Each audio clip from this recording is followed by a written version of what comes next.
memang keluarga itu untuk stroke-nya dia saya tangani juga, tapi waktu itu dia kena stroke ulang, kemudian dia ada luka-luka. Terus luka-lukanya sama dia dikasih AFC ini, Suba dan Utsu, terus dia bilang, ini hari kelima nih udah bagus katanya, dan saya juga lihat pas saudara itu sudah datang gitu kan. Terus saya bilang, coba saya lihat ini produk itu produk apa. Di situ kan dibilangin bahwa itu tuh ada untuk stem cell.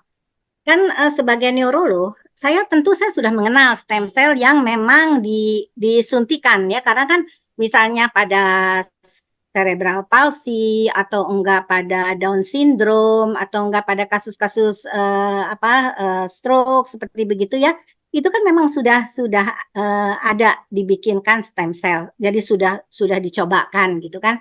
Nah, kemudian saya juga pernah mendengar ada nih katanya stem cell yang per oral, nah gitu kan. Jadi saya pikir stem cell per oral seperti apa itu, bagaimana kerjanya gitu ya. Nah, kemudian jadi saya bilang, ya udah coba saya lihat karena dia membawa brosur. Saya bilang saya lihat itu teh brosur apa sih gitu. Terus saya pelajari gitu kan. Nah, terus baru saya ingat, oh ini teh bukannya seperti yang saya bayangkan dan mungkin dokter-dokter bayangkan juga bahwa ini nih kita ngasih stem cell per oral. Bukan begitu ini nih. Ini adalah meningkatkan stem cell tubuh kita dan membuat suasana dalam tubuh itu menjadi lebih baik sehingga stem cell kita itu bisa bekerja lebih baik. Nah, gitu. Jadi bukannya kita ngasih stem cell lewat mulut gitu. Nah, Dok, salah satu paten fungsinya adalah supaya membantu terjadinya perbaikan sel atau regenerasi sel ya dok ya, untuk bisa membantu terjadinya regenerasi sel itu. Apakah itu ada pentingnya dok dengan kebutuhan saraf kita, dengan saraf-saraf dalam tubuh kita? Khususnya dokter memberikan terapi kepada pasien dokter, yaitu medis, dikombin dengan produk kita. Apakah karena salah satu fungsinya, yaitu bisa untuk membantu terjadinya regenerasi sel, sehingga dokter mengkombin, dan memang apakah itu ada manfaatnya untuk kita, atau bagaimana dok dikaitkan dengan kebutuhan saraf? Mungkin dokter mau jelaskan dulu dari tentang saraf dulu atau langsung produk? Mangga dok, silakan dok. ya, mungkin saya akan menjelaskan dulu sistem saraf ya. Karena sistem saraf itu kan dibagi atas sistem saraf pusat dan sistem saraf tepi. Yang disebut sistem saraf pusat adalah otak, batang otak, sama sumsum tulang. Nah, sementara sistem saraf tepi adalah yang keluar dari sumsum tulang tuh, yang saraf-saraf yang kecil-kecil. Nah, itulah saraf. Atau enggak misalnya yang di batang otak itu yang keluar yang nanti akan ke bagian indera. Nah, itu adalah saraf tepi, saraf tepinya. Nah, sekarang otak itu demikian pentingnya dan dia demikian rentan sehingga dia itu berada di lingkungan, jadi dia itu betul-betul ada tengkorak di situ, kemudian udah gitu ada tulang sumsum tulang belakang vertebra ya, atau tulang belakang ya. Jadi betul-betul dia itu terlindungi. Tapi saking terlindunginya, jadi kan kita tidak bisa megang kan, saraf tuh kan seperti kalau saya mau megang hati, megang ginjal gitu ya, kan saya bisa periksa dari luar. Tapi saraf gimana meriksanya? Kan nggak bisa kita pegang-pegang. Harus dengan cara khusus untuk memeriksa saraf itu. Dan itu memang tentu itu akan dipelajari ya. Jadi kalau awam mungkin akan susah, akan sulit.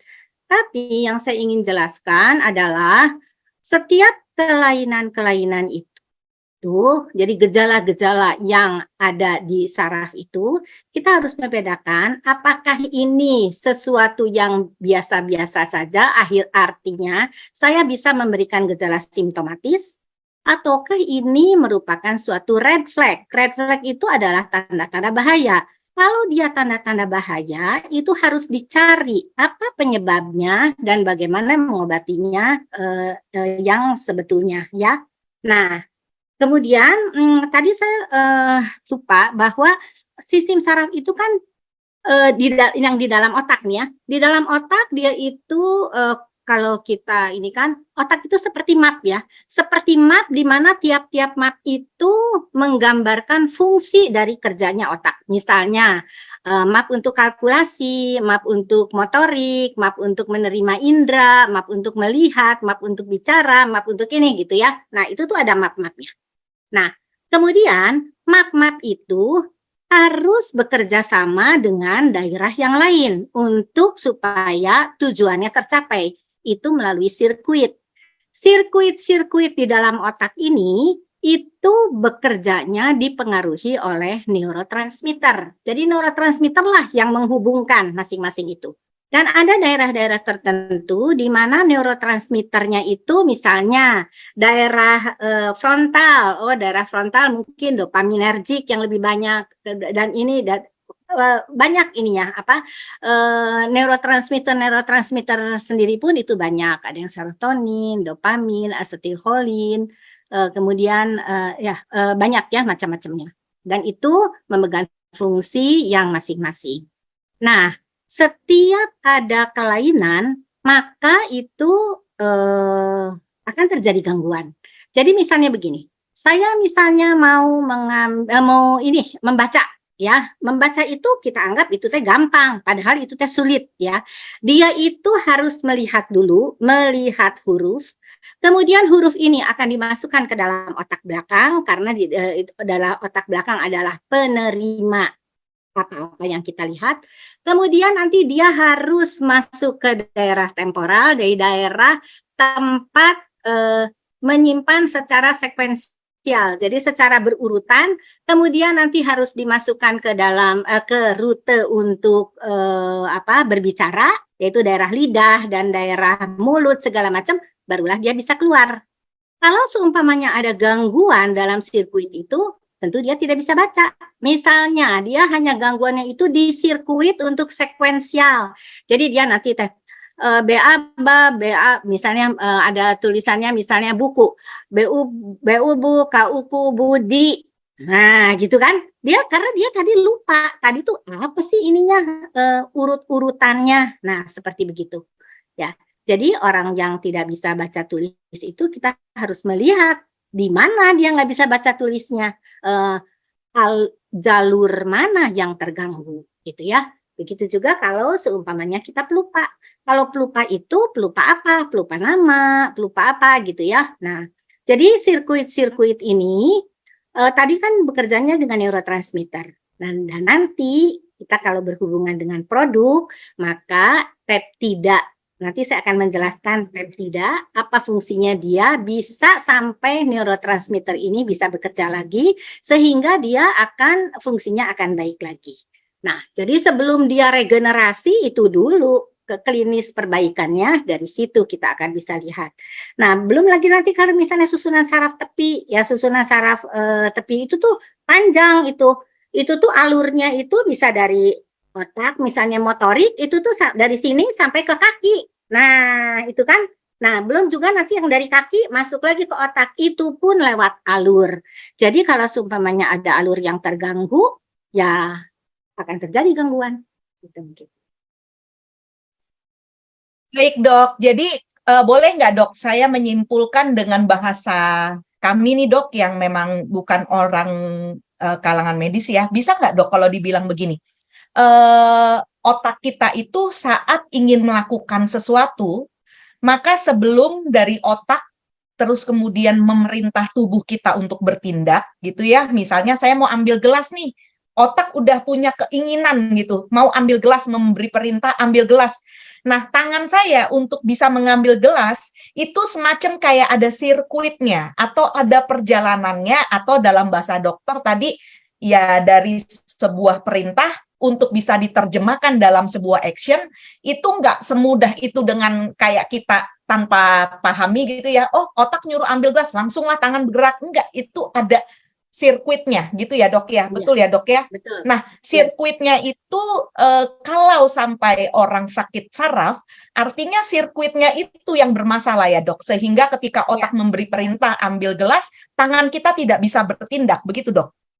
Ya, jadi misalnya karena sumbatan, stroke, sumbatan, dia menyumbat di daerah tertentu, misalnya daerah berbicara, ya dia nggak akan bicara. Kalau misalnya Oh, kenanya di daerah motorik, ya dia nggak akan bisa bicara, nggak akan bisa berjalan. Terus ada lagi hmm, misalnya yang emosinya jadi terganggu. Jadi tergantung mana map yang terkena. Maka kadang-kadang kan kalau semuanya dia langsung lumpuh, maka ketahuan, oh ini stroke gitu ya. Tapi kalau hmm, seumpamanya gejala-gejala yang lain biasanya kan tidak begitu dikenali. Padahal stroke itu betul, sama dengan sakit jantung. Jadi itu sama dengan kegawat daruratan bagian otak. Tapi orang kayak, ah betul. dok, Hmm, udah masih bisa jalan. Nah, kan gitu nanti. Jadi hmm. nggak mau berobat, udah masih bisa jalan. Padahal itu sesuatu yang bahaya sekali. Baik, Dok. Paham, Dok. Berarti dengan simpelnya itu otak memberi perintah, kemudian tubuh itu melakukan atau menerjemahkan perintah tersebut menjadi sebuah aksi, itu bisa terjadi gangguan di sirkuitnya ya, Dok ya. Sehingga tangan nggak bisa gerak, mulut nggak bisa ngomong karena berhenti akibat sirkuitnya bermasalah. Itu yang disebut sarafnya itu ada gangguan ya, Dok. Nah, sekarang boleh nggak, Dok? Kami mau tahu nih, apakah dengan produk Subarasi, Utsukushi, atau produk AFC ini ada manfaatnya, Dok, untuk terjadinya perbaikan sel itu ada kaitannya kah dengan terjadinya perbaikan sirkuit itu? Sehingga ketika otak itu memberi perintah, tubuh kemudian bisa bergerak, tangan bisa ngambil, mulut bisa berbicara. Ada terjadi perbaikan sel atau bagaimana, Dok? Ya, mungkin saya akan menambahkan sedikit bagaimana si saraf itu bekerja ya. Nah, saraf itu kan tadi dia lewat sirkuit. Kemudian bagaimana dia bisa bekerjanya? Kita itu sebetulnya di otak itu mempunyai gelombang-gelombang otak. Kalau kita kerjakan EEG, kita akan lihat bahwa otak itu ternyata mempunyai gelombang-gelombang otak, di mana gelombang otak itu ada yang lambat dan ada yang harusnya ada. Yang lambat itu yaitu delta dan theta, kemudian alfa. Alfa itu semua orang itu harus sesuai dengan usianya. Kemudian nanti di situ ada beta dan beta 2. Kalau seumpamanya, itu kan dia bekerjanya berdasarkan neurotransmitter ya. Sekarang misalnya begini, saya itu mau relax gitu ya. Tapi saya nggak mau tidur, saya mau relax. Maka gelombang saya itu harus alfa. Orang yang tidak bisa menghasilkan gelombang alfa, dia itu akan stres karena alfanya tidak bisa berubah. Nah, kemudian kalau misalnya saya itu mau leha-leha sedikit, bari saya bermimpi-mimpi begitu ya. Nah, itu tuh saya akan masuk ke gelombang theta. Nah, di gelombang theta itu saya juga bisa misalnya, oh saya tuh mau ngerjain apa ya? Saya bikinlah planning di situ. Jadi saya mau nanti mengerjakan ini. Kemudian kalau misalnya saya mau lebih ini lagi, lebih dalam lagi, saya akan tidur. Begitu saya tidur gitu, irama delta saya akan muncul. Delta itu ada empat tingkatan. Kadang-kadang ada orang yang ngerasa saya mah nggak tidur tadi teh, saya tidur tapi kedengeran segala macam gitu kan. Atau enggak misalnya dia bangun gitu, dia begitu tidur kebangun lagi gitu. Nah, apa yang sudah kita ini kan di peta tadi itu tuh harus dieksekusi. Dieksekusinya oleh gelombang beta. Kalau beta saya kurang, maka saya nggak bisa ngeeksekusi. Saya mau mulainya dari mana ini ya? Nah, gitu ya. Nah, kalau Hmm. seumpamanya kita sesuatu itu sangat sulit, maka saya akan masuk ke dalam beta 2. Nah, sekarang bagaimana si UTSU bekerja? Tadi saya bilang bahwa UTSU itu adalah peptida. Peptida ini dia akan peptida itu sebetulnya kan protein ya.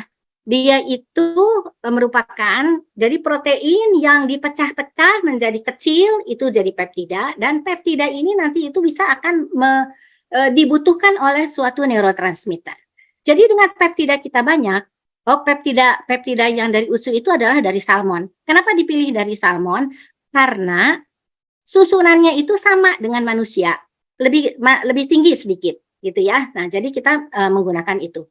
Kemudian apakah bisa peptida yang lain? Bisa, yaitu dari misalnya dari tumbuh-tumbuhan, bisa dari fruit dan ini di Suba ini dia gabungkan salmon dengan fruit ya, fruitnya itu dari tomat. Nah, itu. Nah, dengan adanya peptida ini kita tahu bahwa neurotransmitter kita yang tadi tidak bergerak baik, dia akan menjadi baik kan? Ya, dia akan menjadi baik sehingga gelombang-gelombang otak yang kita butuhkan itu menjadi lebih baik, ya. Nah, ini sebetulnya sejalan dengan apa yang saya lakukan dengan memberikan neurofeedback. Bedanya, neurofeedback itu titiknya itu saya tentukan. Titik yang mau saya naikkan, saya turunkan itu saya tentukan. Dan gelombang yang mau saya naik turunkan itu saya tentukan. Sedangkan pada ini kita enggak, kita masukin aja dulu gimana nanti gitu kan. Nah itu. Tapi akan ada perbaikan. Itu mungkin. Baik, Dok. Mulai lebih paham. Jadi dengan adanya produk Subarasi Utsukushi yang memang adalah peptida ini membuat transmitter atau penghubung antara perintah entah dari otak kemudian kepada fisik kita itu bisa terrealisasi begitu ya, Dok, karena dibantu oleh peptida itu untuk merangsang regenerasi sel atau bagaimana, Dok? Nah, untuk regenerasi sel, ya tentu dia akan ada nanti regenerasi sel. Tapi regenerasi sel itu kan memakan waktu, lebih memakan waktu dibandingkan dengan dia memperbaiki si neurotransmitter. Kan kita harapkan nanti sel-selnya itu akan membaik. Kan kalau seumpamanya sel itu kan akan mengalami kematian ya.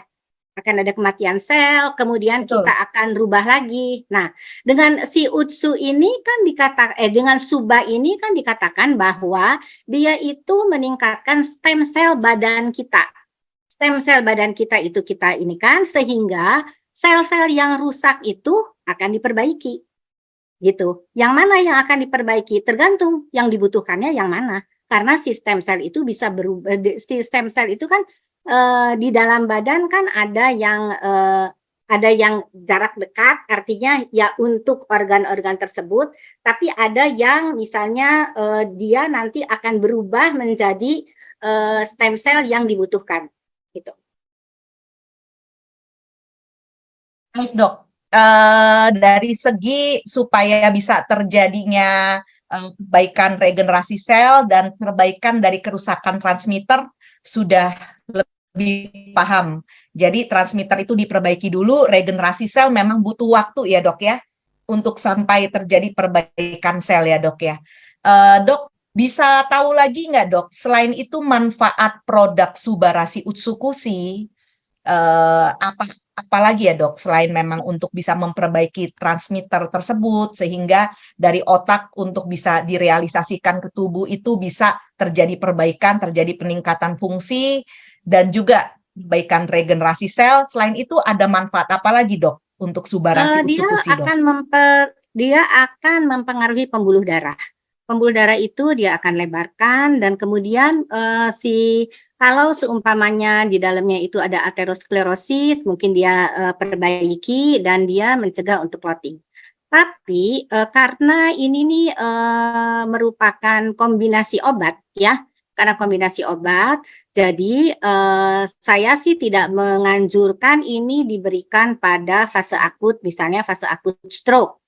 Karena pada fase akut stroke itu biarlah dokter saraf yang menyelamatkan otaknya. Kenapa? Karena pada kondisi stroke itu si otoregulasi di badan itu kan ada otoregulasi ya, otoregulasi di mana kalau seumpamanya pembuluh darah tensi kita tinggi, maka dia akan mengecil, si pembuluh darah itu mengecil sehingga yang ke otak itu akan kecil. Salah. Kalau seumpamanya tensinya tinggi, maka dia akan mengecil supaya yang menuju ke otak tetap besar, tetap sama. Kalau seumpamanya dia rendah, si pembuluh darah akan dilebarkan sehingga yang ke otak tetap sama. Jadi demikian pentingnya itu otak sehingga aliran darah pun sangat diperhatikan. Nah, kalau seumpamanya kita memberikan obat pada stroke itu otoregulasi itu hilang. Jadi tensi kita tinggi, ya itu yang akan nyampe ke otak. Tensi kita rendah, itu yang akan nyampe ke otak. Padahal itu tensi tinggi pada saat stroke, terutama penyumbatan, itu cara menyelamatkan diri otak itu, kompensasi tubuh itu adalah dengan meningkatkan tensi. Jadi kebayangkan kalau seumpamanya tensi ini lagi kita perbaiki ke atas supaya kerusakan otak tidak makin luas, kemudian kita kasih obat-obatan yang berpengaruh terhadap pembuluh darah, itu kan akan memperburuk keadaan ya, akan memperburuk keadaan rusaknya otak. Apalagi kalau misalnya kita memberikannya tidak dengan sepengetahuan dokter. Jadi dokter nanti akan bingung, kok dia nggak ngasih obat anti hipertensi, nggak ngasih ini, kenapa dia bisa turun gitu kan? Karena itu tadi berpengaruh terhadap otaknya. Itu. Kemudian karena dia berpengaruh terhadap pembuluh darah, ya tentu dia akan berpengaruh juga terhadap jantung, terhadap hipertensi, dan juga memperbaiki kalau semuanya ada DM. Baik dok, oleh sebab itu kami sendiri diedukasi oleh leader-leader dan khususnya di training-training sudah diajarkan memang kita tidak boleh fanatik dan tidak boleh menyuruh member kita untuk lepas pengobatan dokter atau tidak boleh melarang member kita untuk sudah jangan lagi pakai obat dokter, hanya gunakan saja Subarashi Utsukushi, itu tidak boleh karena memang kita harus tahu bahwa Subarashi Utsukushi ini bukan pengganti obat, tapi Subarashi Utsukushi ini adalah makanan kesehatan dan sesuai dengan paten fungsinya adalah untuk membantu terjadinya perbaikan sel. Bukan seperti yang sering salah kaprah ya, orang suka bilang sembuh nggak seperti itu ya. Ini bukan obat ya, cara kerjanya bukan obat. Jadi teman-teman perlu pahami memang berbeda ya. Kalau kita overclaim juga salah juga. Jadi kalau memberikan apapun harus pengobatan orang sakit khususnya yang berat-berat, kita harus seizin dokter ya, dok. Betul ya dok. Dok, boleh tanya lagi dok. Tadi waktu sempat kita ngobrol di telepon, dokter ada bilang juga tentang Utsukushi nih dok, tentang kemampuannya untuk meningkatkan NK sel. Dan dengan kemampuannya untuk meningkatkan NK sel itu sangat berdampak untuk segala sesuatu yang bisa timbul untuk gangguan saraf. Dalam hal ini karena spesialisasi dokter di gangguan saraf, boleh nggak dok tolong jelaskan kepentingan NK sel untuk menghindari gangguan saraf dok? Ya, jadi kan kalau Utsukushi itu kalau kita lihat dia itu ada 3 komponen ya. Yang pertama adalah DNA salmon jantan, kemudian probiotik, di mana probiotiknya itu terdiri Lactococcus, jadi Lactobacillus dan Bifidobacterium. Kemudian yang ketiganya yaitu obat anti kanker dan obat yang nanti berpengaruh terhadap NK sel. Dia itu zatnya adalah kiwi, kemudian black garlic dan nanas. Nah itu dia akan berpengaruh nanti terhadap NK sel. Nah NK sel ini memang dia akan berperan terhadap imunologi dan juga berperan terhadap kanker. Kanker termasuk dia inflamasinya, termasuk metastasisnya gitu ya. Kenapa bisa begitu? Karena begini, si NK sel itu dia itu kan natural killing cell ya. Jadi dia itu secara natural dia itu memang mau membunuh sel yang dikenali bukan bagiannya dia gitu. Jadi kenapa bisa begitu? Jadi di dalam sel itu tuh ada di permukaan sel itu tuh ada penanda ya. Nah, si penanda ini bisa dikenali sama si NK sel. Nah, nanti dia bilang, "Oh, itu mah penandanya nggak ada nih, itu mah orang lain." Dirusaklah sama dia. Nah, kemudian misalnya sel itu kena virus gitu ya. Nah, kan itunya si penanda tadi tuh berkurang juga sama dia dihilangkan juga. Nah, itu fungsi dia sehingga dia memang berfungsi untuk sel-sel yang kanker yang solid. Itu mungkin. Nah, sementara kalau seumpamanya yang untuk imunologi, tentu banyak kasus dari neurologi yang ada dasarnya adalah imunologi. Misalnya dia mielitis ya, atau enggak Guillain-Barré syndrome, atau enggak misalnya multiple sclerosis, yang semuanya itu ada autoimun yang kemudian dia bisa flare, jadi dia bisa tiba-tiba muncul, kemudian dia remisi, muncul lagi. Nah, yang seperti begitu itu ada beberapa di penyakit-penyakit saraf. Dan ini kelihatannya kalau lihat dari literatur sih mungkin bisa, tapi saya sendiri belum pernah mencobakan. Nanti kita akan lihat bagaimana efeknya terhadap kasus-kasus seperti begitu. Baik, Dok. Dok, imunologi yang dokter maksud ini apakah sama dengan sistem imun, Dok? Ya, sistem imun. Sistem imun ya. Jadi sebetulnya ada kaitannya antara sistem imun kita bagus, bisa mencegah gangguan saraf, gitu ada betulnya, Dok? Enggak. Karena kalau penyakit saraf itu kan kalau imunologi yang di situ kan cara pengenalan yang salah. Cara mengenali bagian-bagian tertentu yang salah. Seperti tadi itu kan dia salah mengenali. Kalau misalnya mielitis atau Guillain-Barré syndrome kan dia menyerang saraf tepi, tapi kan jadi ada proses, ada proses di badan. Misalnya kita post infeksinya sebetulnya kita anggap ringan-ringan saja, diare atau enggak dia misalnya ISPA gitu ya. Nah, tapi di situ terbentuk antigen antibodi itu dia justru akan merusak sel-sel yang dia salah. Baik, Dok. Baik, Dok. Jadi paham, Dok. Nah, bagaimana kalau misalnya di dalam tubuh kita sendiri sudah terjadi imun kita drop, imun kita memang sudah sedang tidak bagus gitu ya, Dok. Kemudian banyak virus di dalam tubuh kita, dengan meningkatnya NK sel ini itu bisa melawan virus-virus di dalam tubuh kita gitu ya, Dok ya? Bisa. Sebetulnya kalau seumpamanya itu mah mungkin probiotik yang berperan ya. Kalau dalam kasus seperti itu mah probiotik ya yang lebih berperan. Iya, boleh kasih kita penjelasan, Dok, tentang manfaat probiotik di dalam Utsukushi ini, Dok? Ya, jadi probiotik di kita itu kan ada 3 ya. Iya, betul, Probiotik Dok. kita itu ada Lactococcus lactis, lactic acid bakteri, dan bifidobacterium. Jadi sebetulnya tuh probiotik tuh apa sih? Dia itu kan makanan tambahan berupa sel mikroorganisme hidup. Jadi kita masukin dia hidup, mikroorganisme. Makanya kan dia memang virus ya yang kita masukin ya, mikroorganisme hidup. Tapi dia itu menguntungkan pada tubuh inang. Kemudian dia itu menyeimbangkan mikroflora dalam usus gitu. Dan itu kan digunakan 2 ya. Yang satu lactobacillus, yang satu bifidobacterium. Sebetulnya dia itu lactobacillus kan kenapa saya memilih misalnya probiotiknya tuh yang ini gitu kan?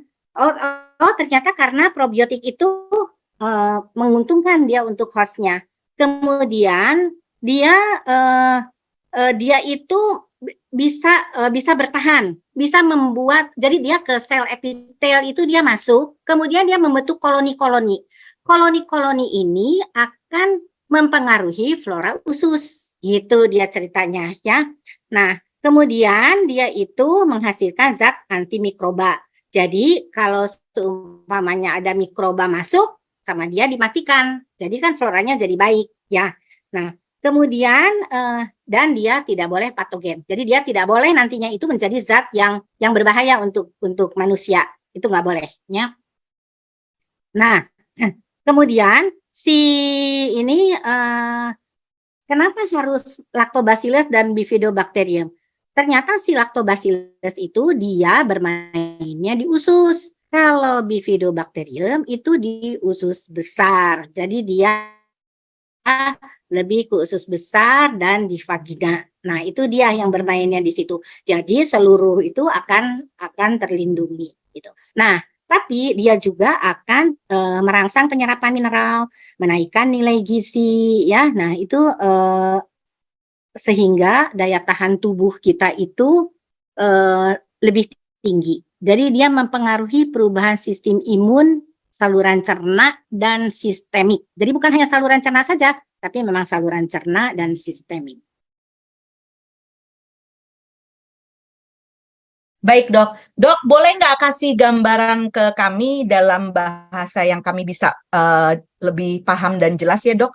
Bedanya subarasi dan utsukusi ini kalau menurut pengetahuan dokter sebagai spesialis neurologi ini apa ya dok? Subarasi itu untuk kebutuhan apa dan tujuannya untuk apa? Nah, utsukusi ini untuk kebutuhan apa dan tujuannya untuk apa dok? Ya, jadi kalau tadi kita lihat bahwa dia itu adalah peptida, kemudian dia peptidanya adalah salmon, ada fruit, ada ini gitu ya.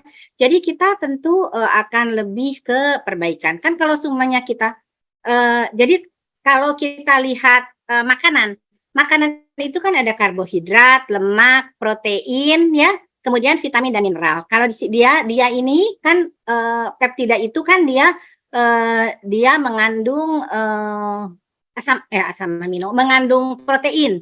Jadi dia itu lebih mengandung protein. Protein itu kan lebih untuk perbaikan, ya. Nah, jadi untuk perbaikan, untuk pembuluh darah, untuk jantung, untuk pokoknya yang berhubungan dengan pembuluh darah dan perbaikan, kemudian berhubungan dengan perbaikan tuh termasuk neurotransmitter ya, yang di otak yang gitu ya. Nah, itu kelihatannya sih lebih ke suba. Tapi kalau utsu itu kan tadi kita lihat dia itu kan lebih ke probiotik. Probiotik kan nanti masuknya kan ke infeksi, inflamasi, yang seperti begitu. Kemudian dia yang keduanya lagi kan dia lebih ke arah pengaktifan NK sel. Nah, jadi kalau NK sel itu kan tadi kita lihat bahwa dia itu untuk autoimun, untuk imunologi dan untuk kanker. Di situ dia ininya lebih bermainnya. Walaupun nanti mungkin ada efek-efek yang lain. Karena kalau kita lihat kan dia tidak cuma itu, dia ada lagi zat-zat lain kan, seperti untuk ini kan dia ada nih kalau kita lihat, saya lihat dari subarasi misalnya, dia ada kolagen, ada kondroitin, ada elastin, nah gitu kan ya. Nah itu kan mungkin kalau ke arah tulang, pertulangan itu penguatan itu mungkin lebih ke arah situ. Karena kita tahu bahwa tadi kan saraf itu sangat dilindungi oleh tulang-tulang, maka kita memang betul-betul sangat concern dengan kondisi tulang. Apakah misalnya ada osteoporosis? Kalau begitu osteoporosis kan bisa terjadi fraktur patologis, jadi dia ngegapeng-gepeng begitu kan? Atau enggak misalnya dia skoliosis, atau enggak dia bergeser, atau enggak ada sesuatu gitu. Nah, itu kelihatannya untuk memperbaikinya, nah itu kita akan lebih memilih suba gitu. Tapi tadi jangan hanya jangan hanya memberikan obat tanpa kita mengetahui apa penyakitnya. Karena kalau saya sih, karena saya dokter dan saya tahu, jadinya kalau saya sih akan mencari tahu dulu, misalnya ini tuh sakitnya sakit apa, baru kita kasih obatnya. Jadi kalau menurut saya kelihatannya bisa kita pilih apakah saya akan memilih suba ataukah memilih utsu. Jadi kalau semuanya nanti misalnya saya akan gabungkan pun yang mana yang akan saya lebih tinggikan, yang mana yang hanya sebagai pendukung itu. Itu mungkin. Baik dok, terima kasih Tapi banyak dok. sekali Ya, ya sekali silakan, lagi dok, itu mah sekali lagi itu mah kata saya ya, saya mah nggak tahu karena itu kalau yang saya baca dari memes itu tuh memang kita mulai dari dosis kecil, kemudian udah gitu kalau tidak bermanfaat kita ini kan dengan dosis besar. Tapi sekali lagi kita tetap harus tahu itu penyakitnya teh apa, jadi sehingga kita bisa milih yang benar. Jadi harusnya bekerja sama dengan dokter. Setidak-tidaknya tahu aja diagnosanya itu apa. Sehingga kalau misalnya tidak terlalu berbahaya ini, saya kasih ya tidak apa-apa. Tapi kalau misalnya ini mah geningan red flag, itu mah harus dicari tahu. Mau tidak mau harus dicari tahu. Jadi jangan sampai misalnya pasien tiba-tiba lumpuh dan kita tidak sadar, padahal itu sudah ada gejala-gejala dari sebelumnya yang memang karena kitanya tidak memberi ini, jadi nggak ngeh gitu ya. Jadi kita kasih pasiennya juga tidak ada keluhan, lifestyle tidak dia rubah gitu ya. Nah, akhirnya dia akan berkembang berlanjut gitu mungkin. Baik dok, terima kasih banyak. Ini kelihatannya karena sangat antusias banget, ada 777 partisipan, dan pertanyaannya banyak sekali. Kita punya waktu 30 menit dok untuk menjawab pertanyaan. Semoga pertanyaan-pertanyaan ini bisa terjawab. Kalau nanti ada pertanyaan yang sama, saya akan gabungkan dan saya akan kasih dokter pertanyaannya, saya akan bacakan ya. Tapi yang sama-sama nanti saya gabungkan, tolong untuk bisa dilihat, oh ya ini sama nih pertanyaannya, jadi jangan diulang ya teman-teman.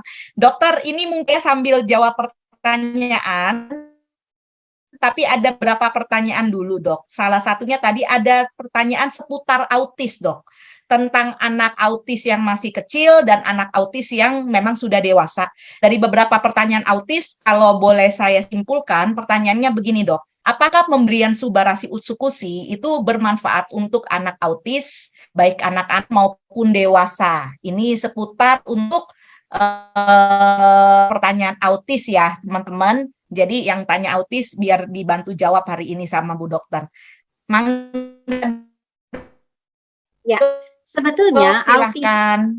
Ya, pada autis itu adalah kelainan genetik. Kelainan genetik dia itu membuat sirkuit untuk atensi berubah. Sirkuit untuk atensi. Nah, kemudian dia tentu ada triasnya ya, di mana dia itu berada di dunia sendiri, kemudian dia itu kontak bicaranya masih terganggu, kemudian pola bermain yang masih repetitif, jadi masih ini ya terbatas. Nah, itulah ciri-ciri dari autis. Sekarang kalau seumpamanya daerah tertentu dari otak terganggu, tadi kan berarti apa? Berarti neurotransmitter terganggu. Dengan adanya gangguan pada neurotransmitter, maka kalau saya kasih dia peptida, kita harapkan neurotransmitter di situ menjadi membaik. Dan dengan seringnya dia berinteraksi, dan dengan kan kita tahu autis itu berarti berada di dunia sendiri. Artinya apa? Artinya kita harus mau untuk memaksa mereka untuk mau bertemu dengan orang lain. Nah, jadi kalau semua itu misalnya kita kerjakan, kemudian kita kasih Subarasi, kita harapkan memang akan ada perbaikan. Itu mungkin. Baik dok, berarti bisa terjadi perbaikan bagi anak autis khususnya untuk di transmisi mereka ya dok ya. Ya, Ibu suaranya putus-putus. Dokter, apakah terputus? Suara saya jelas, dok? Oh, baik. Nah, sekarang berarti jelas. Untuk anak autis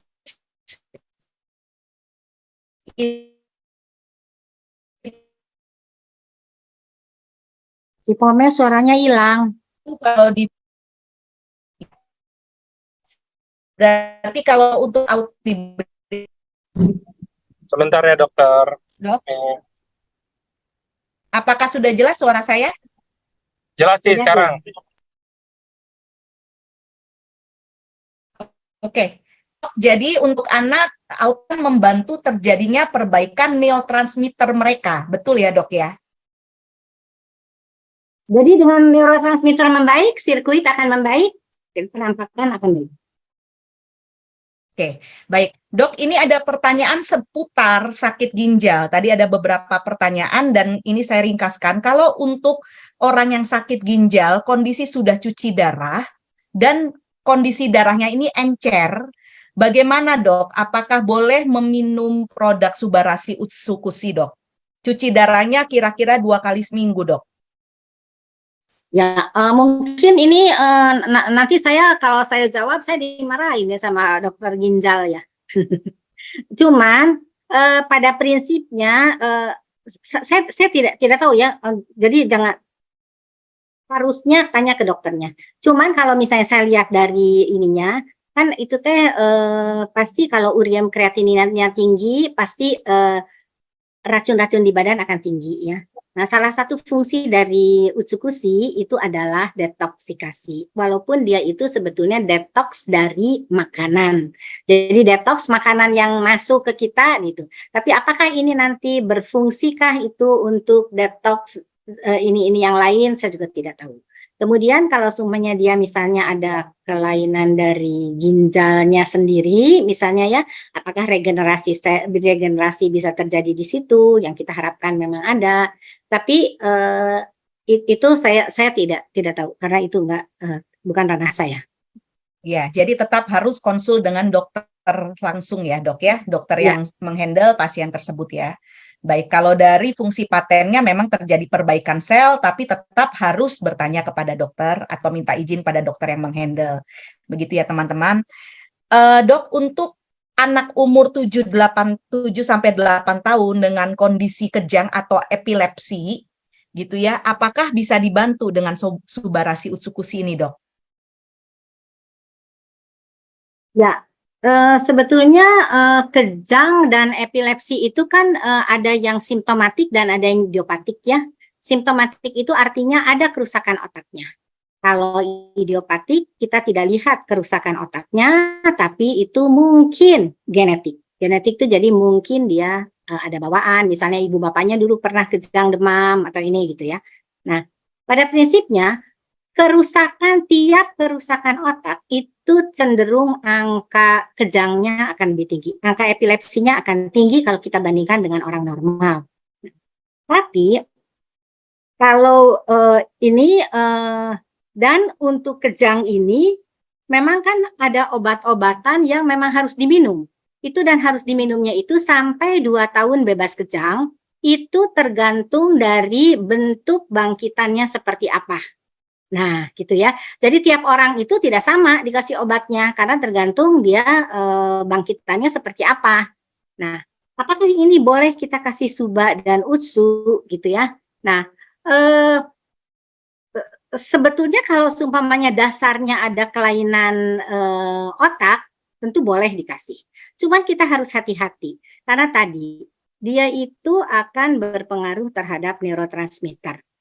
Nah, kalau saya melakukan neurofeedback pun, saya harus tahu bahwa anak ini punya kejangkah atau tidak. Jangan sampai itu tidak kita kenali. Kenapa? Karena saya harus tetap menjaga supaya cetusan-cetusan kejang itu tidak muncul. Jadi terapi saya itu tidak menginduksi sampai terjadinya kejang. Gitu. Nah, jadi padahal punya saya terukur ya. Punya saya terukur, lokasinya pun terukur. Jadi kalau seumpamanya ini kita tidak tahu di mana ininya dan saya mau ngasih seberapa, itu kelihatannya agak riskan. Kecuali dia itu sudah ketemu dosisnya, jadi dosis dari obat dokter itu udah ketemu dan dia sudah tidak ada kejangnya lagi. Kemudian kita beri suplemen atau ini suba, ya boleh-boleh saja gitu ya. Tapi itu karena kalau seumpamanya dia masih kejangnya masih banyak, tuh kemudian kita kasih, itu akan mengganggu kerja obat. Baik, Dok. Paham, Dok. Terima kasih. Saya lanjutkan pertanyaan berikutnya, Dok. Kalau punya tekanan darah tinggi, lalu sudah minum Subarashi Utsukushi dalam sebulan itu tekanan darah sudah menurun, sudah stabil, Dok. Dan memang setelah itu tekanan darah sudah bagus. Apakah boleh lepas obat-obatan darah tinggi, Dok? Dan hanya konsumsi Subarashi Utsukushi karena sudah tekanan darah tinggi sudah tidak pernah naik. Ya. Sebetulnya itu efek Subarashi itu adalah ACE inhibitor. Jadi itu sama dengan captopril. Jadi makanya kenapa dia akan ada tekanan darahnya jadi baik. Nah, kalau seumpamanya memang sudah baik dengan itu dan dokternya pikir itu sudah bagus gitu ya. Kalau dia tahu bahwa jadi Subarasi itu mengandung S inhibitor, tentu dia akan nggak apa-apa diturunkan. Tapi kalau seumpamanya ada obat-obatan anti hipertensi yang fungsinya adalah menjaga fungsi kerja jantung. Nah, itu mah ya harus betul-betul konsultasi karena memang Subarasi juga kan akan meningkatkan kerja jantung ya, akan meningkatkan kerja jantung, terus tensi akan diturunkan, akan ini. Kalau menurut saya sih lakukan observasi dari dokter dulu, apakah ini cukup aman untuk hanya memakai Subarasi. Baik, Dok. Dok, bagaimana dengan vertigo, Dok? Vertigo, apakah bisa dibantu dengan Suba Utsu, Dok? Ya, vertigo itu kita bagi atas vertigo sentral yang berasal dari otak sama vertigo perifer yang berasal dari telinga, ya. Nah, ini berasal dari mana? Kalau yang berasal dari otak, biasanya itu berhubungan dengan pembuluh darah. Jadi, kalau seumpamanya kita kasih Suba, di mana Suba itu akan membuat pembuluh darah menjadi lebih baik, mudah-mudahan gejalanya pun akan berkurang. Tapi tentu harus dibarengi dulu dengan obat-obatan dari dokter supaya gejalanya kan kalau semuanya kita makan obat untuk mempengaruhi pembuluh darah itu kan tidak langsung ya. Efeknya kan tidak langsung. Sementara pasien misalnya dalam kondisi muntah-muntah, dalam kondisi kelejengan sampai tidak bisa jalan, tidak bisa kan harus obat-obatan dokter dulu yang memang akan mempertahankan fungsi-fungsi tersebut. Nah, dokter pun akan memberikan obat-obatan untuk memperbaiki pembuluh darahnya, gitu. Jadi nanti ya dilihat aja seperti apa. Tapi bisa enggak? Bisa. Tapi jangan di fase akut. Baik, Dok. Dok, untuk saraf kejepit, apakah karena tulang belakang geser, apa bisa dibantu, Dok, dengan Suba Utsu?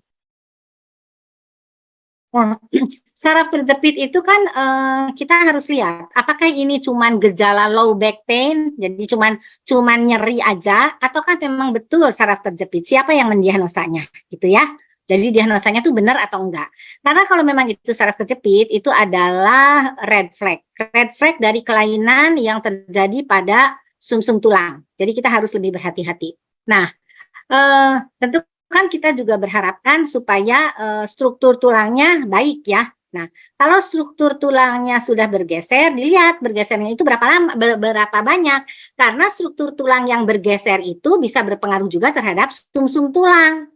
Kalau sumsum tulangnya terus sampai bikin huruf S begitu, itu kan ya nggak benar ya. Nah, nanti begitu dia geser sedikit lagi udah plak lumpuh gitu. Ya, jadi sebesar apa itu pergeserannya? Kalau saya menganjurkan kalau yang seperti itu konsultasi ke dokter yang benar supaya kita tahu statusnya itu seperti apa, kondisi sumsum tulang, saraf tepinya dan itunya sendiri. Jangan-jangan kalau misalnya degeneratif karena osteoporosis ya kita kasih itu ya nggak apa-apa kita untuk memperkuat si struktur tulangnya. Baik, Dok. Dok, bagaimana untuk kasus anak pasca terserang ensefalitis atau radang selaput? Motorik halus dan kasarnya belum berfungsi, khususnya tangan dan kaki kanannya. Namun hafalan dan daya ingatnya baik. Apakah bisa terbantu, Dok, dengan Subarasi Utsukushi, Dok? Ya. Jadi kalau kerusakannya ensefalitis atau meningitis yang kita sebut radang otak ya, tentu kelainannya itu berat. Kelainan di otaknya berat. Bahkan anak itu bisa sampai turun lagi sampai kemampuannya 0 lagi. Nah, itu tentu kita harapkan regenerasi mungkin di situ ya.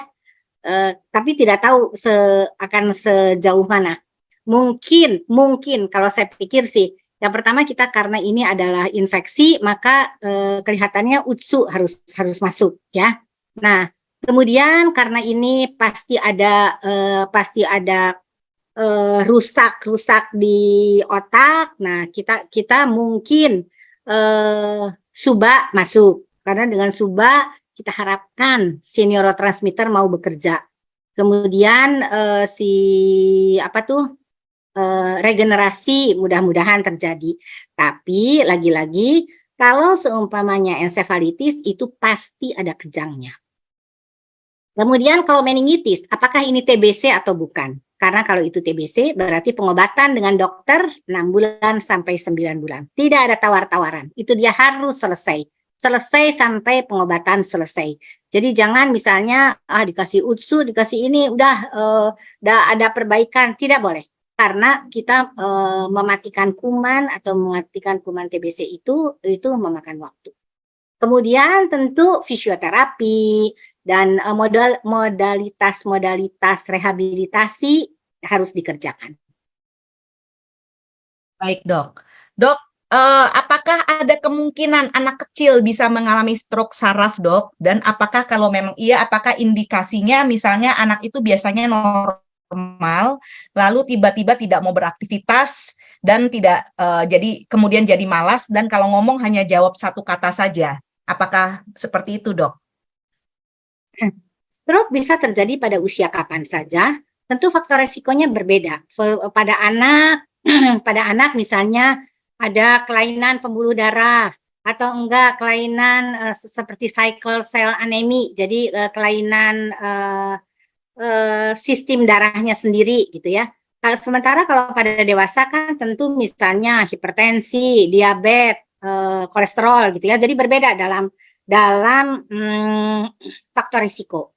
Jadi itu pun mungkin penanganan juga akan berbeda. Stroke pada anak ini jarang sekali, lebih sering yang terlambat dikenali. Jadi dia itu tidak dikenali sebagai stroke, baru sesudah beberapa saat, beberapa lama gitu ya, baru dikenali. Karena gejala stroke pada anak, sequelenya akan menjadi cerebral palsy. Nah, nanti dia akan datang misalnya dengan cerebral palsy, kok ini lemah, begitu kita lihat-lihat, ini kemudian kita cari-cari tahu lagi, ternyata dia pernah kena stroke. Gitu. Baik. Dok, boleh dibantu menjelaskan bagaimana kalau dengan Parkinson, Dok? Apakah dengan subarasi utsukusi itu bisa terbantu, Dok? Ya. Parkinson juga itu sebetulnya karena dopamin dengan asetilkolin di daerah tertentu di substansia nigra itu konsentrasinya tidak sama. Jadi dia itu tidak balance ya. Nah, itu yang menyebabkan kenapa gejala-gejala motoriknya substansia nigra itu kan untuk sirkuit motorik, kenapa motoriknya jadi terlambat. Cuman ini nih siapa yang mendiagnosa Parkinson-nya? Pertama itu, betul enggak dia itu Parkinson? Kemudian kalau dia Parkinson itu jenis yang mana? Parkinson itu banyak jenisnya. Ada yang idiopatik, ada yang dia karena stroke ya, atau ada sesuatu yang berada di substansia nigra. Itu akan menimbulkan gejala yang sama. Yang penting diagnosa dulu itu teh apa. Nah, kalau seumpamanya nanti saya mau ngasih apa gitu ya, ya tentu saya sih akan ngasih neurotransmitter ya, karena tadi kan dasarnya adalah neurotransmitter yang tidak seimbang. Saya coba aja dikasih itu, siapa tahu nanti dia akan perbaikan gitu kan. Nah, sementara untuk motoriknya ya siapa tahu sirkuitnya jadi membaik gitu. Cuman bagaimana menegakkannya? Karena untuk suatu diagnosa Parkinson ada kriteria-kriteria yang harus terpenuhi. Misalnya dia mimiknya jadi berkurang, kemudian dia gerakannya berkurang, kemudian ada tremor atau ada gerakan-gerakan involunter ya, itu semua pokoknya itu harus terpenuhi baru kita bisa bilang itu adalah Parkinson. Kalau orang misalnya dia baru tremor saja, itu mah essential tremor juga bisa. Essential tremor adalah tremor yang terjadi pada usia tua. Usia tua kan kadang-kadang tuh ngedereded gitu ya. Begitu dia megang piringnya juga ngedereded semua. Nah, itu mah bukan Parkinson yang seperti itu.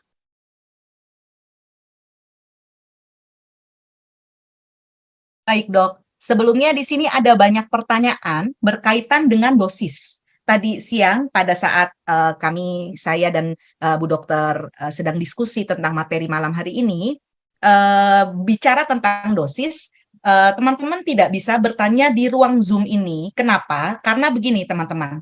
Teman-teman ketika bicara soal dosis, teman-teman butuh cerita bagaimana diagnosa pasien tersebut atau si member tersebut yang sedang menggunakan sekarang bagaimana kondisinya, pengobatan apa aja yang lagi diminum, dan sudah minum Suba Utsu juga berapa lama, timbangannya bagaimana. Tentunya nggak bisa secepat itu, cuman kasih tahu Parkinson dosisnya berapa, itu nggak bisa di ruang Zoom ini. Jadi bagaimana solusinya? Teman-teman mesti diskusi dengan upline-nya. Nah, upline itu sendiri ada tim ya teman-teman, ada upline-nya. Jadi pasti upline itu juga tidak akan sekenanya menjawab. Pasti akan dibantu oleh upline-nya lagi, dan ada di dalam tim tersebut dokter yang bisa membantu untuk konsultasi.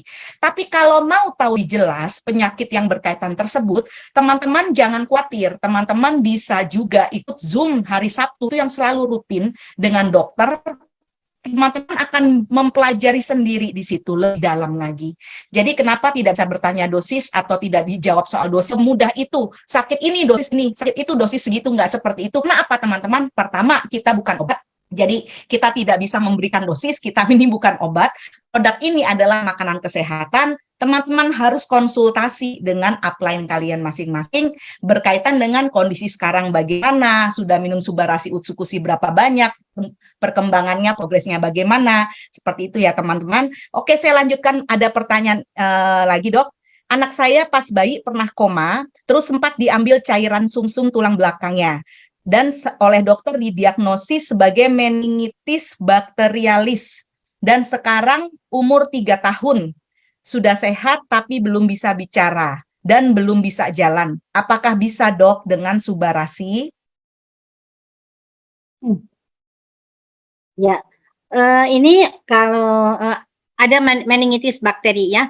Jadi meningitis bakteri itu biasanya dia akan sembuh, si bakterinya itu akan bisa diobati dalam waktu kira-kira 2 minggu gitu biasanya dia sudah bisa tertangani untuk meningitisnya, dan tentu komplikasi-komplikasi yang terjadi itu seperti apa ya. Nah, hanya kalau semuanya meningitisnya bakteri itu biasanya kerusakan otak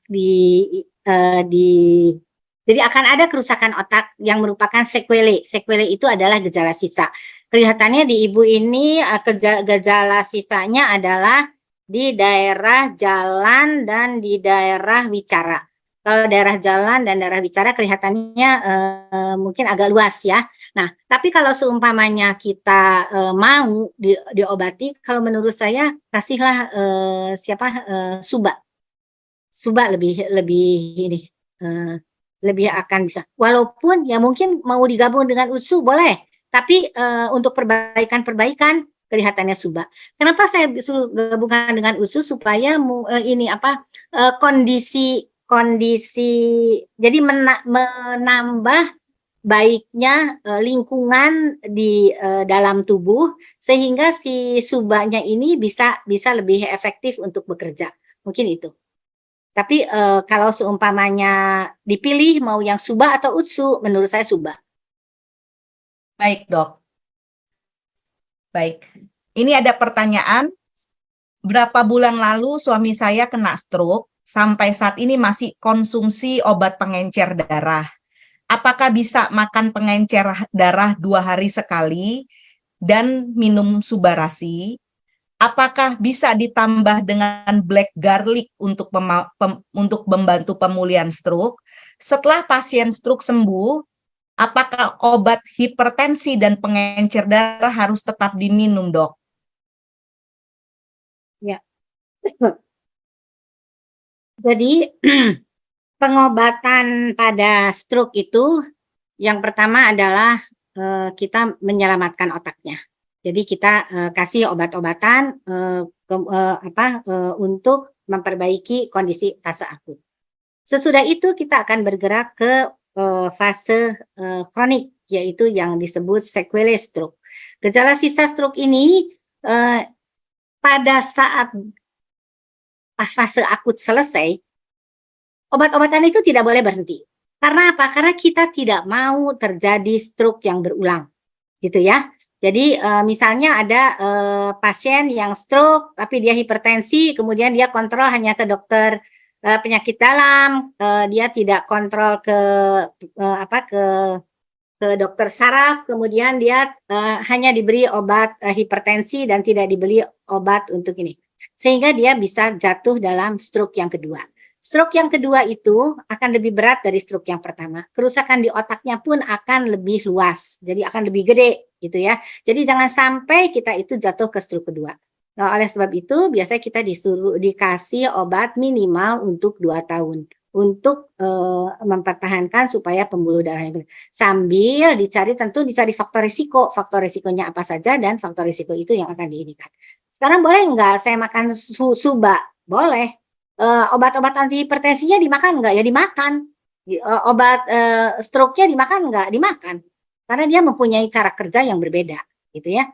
Jadi kalau obat-obatan untuk stroke-nya kan dia akan memperbaiki kondisi di dalam sarafnya, ya memang sudah terbukti bahwa itu memang untuk memperbaiki kondisi otaknya. Gitu. Jadi gabungkan aja, nggak apa-apa. Baik, Dok. Dok, ini ada pertanyaan, apakah keluhan neuropati bisa berkurang keluhannya dengan menggunakan Subarasi Utsukushi? Dengan catatan saya bukan penderita diabetes. Oh. Jadi neuropati tapi bukan penderita diabetes.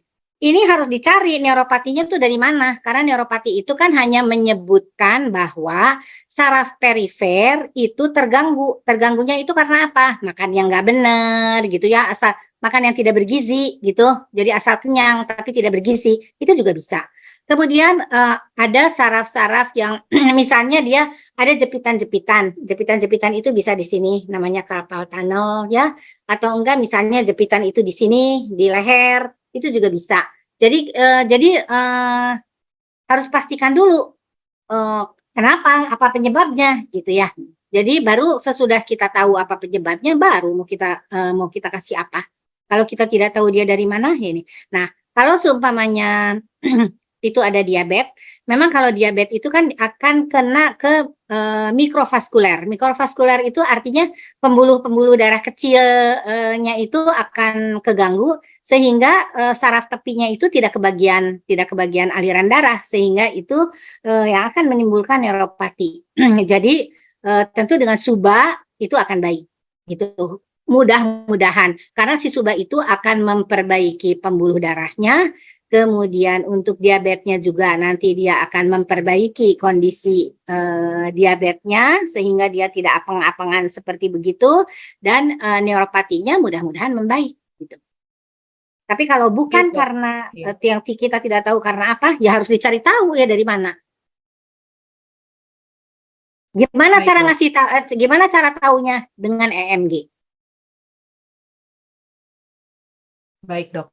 Dok, anak saya retinoblastoma, tumornya hilang timbul, hilang kalau di kemo, tapi sekarang sudah terlalu banyak kemonya sampai 13 kali dan intraarteri kemo 1 kali. Sudah tidak disarankan lagi untuk kemo. Sekarang matanya burem karena ada pendarahan. Dengan Subarasi Utsukushi, apakah bisa terjadi perbaikan? Sebetulnya ini bukan ranah saya ya, retinoblastoma. Jadi tumor karena yang di mata ya. Tapi karena sama dokternya nggak dikasih ini ya, sudah selesai katanya ya pengobatan. Sekarang kita tinggal untuk seperti gejala sisa ya.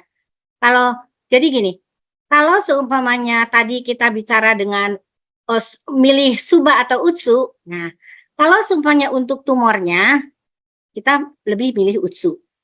Ya, bagaimanapun itu kan si Utsu itu dia akan memperbaiki si tumornya dan akan memperbaiki efek dari terapi-terapi obat-obatan dengan memperbaiki NK selnya. Ya, jadi si NK sel itu juga dia akan memperbaiki kondisi-kondisi itu. Tapi kalau misalnya saya pingin ini nih regenerasi daerah-daerah sekitarnya ini gimana? Suba. Jadi kalau saya bilang sih gabungin aja Suba sama Utsu. Tergantung jadi stadiumnya tuh jadi dia stadium yang mana gitu kan. Apakah mau dikasih sama banyak gitu ya ataukah mau dikasih yang mana yang lebih ini. Tapi kalau saya pikir pada kondisi seperti sekarang ini kelihatannya Utsunya yang diperbanyak dibandingkan Subanya. Itu kalau. Tapi saya nggak tahu. Mungkin ada yang lebih tahu, silahkan. Baik, Dok. Dokter, saya kena penyumbatan jantung koroner, sudah pasang ring, namun buntu, ulang di tempat yang sama setelah 6 tahun kemudian. Lalu di bypass, dan lambung kronis hasilnya endoskopi. Apakah dengan Subarasi Utsukushi bisa membantu, Dok? Mudah-mudahan bisa ya. Untuk Subanya itu dia akan memperbaiki jantung dan dia akan memperbaiki pembuluh darah termasuk pembuluh darah jantung. Kalau seumpamanya dia sampai buntu begitu ya kan, kalau sampai harus di bypass itu kan berarti dia buntu tuh si pembuluh darah di jantungnya sehingga harus dipindahin. Nah, mudah-mudahan dengan Suba akan ada perbaikan. Kemudian kalau untuk yang lambung kronisnya, ya tentu kita pakai Utsu, jadi gabungkan.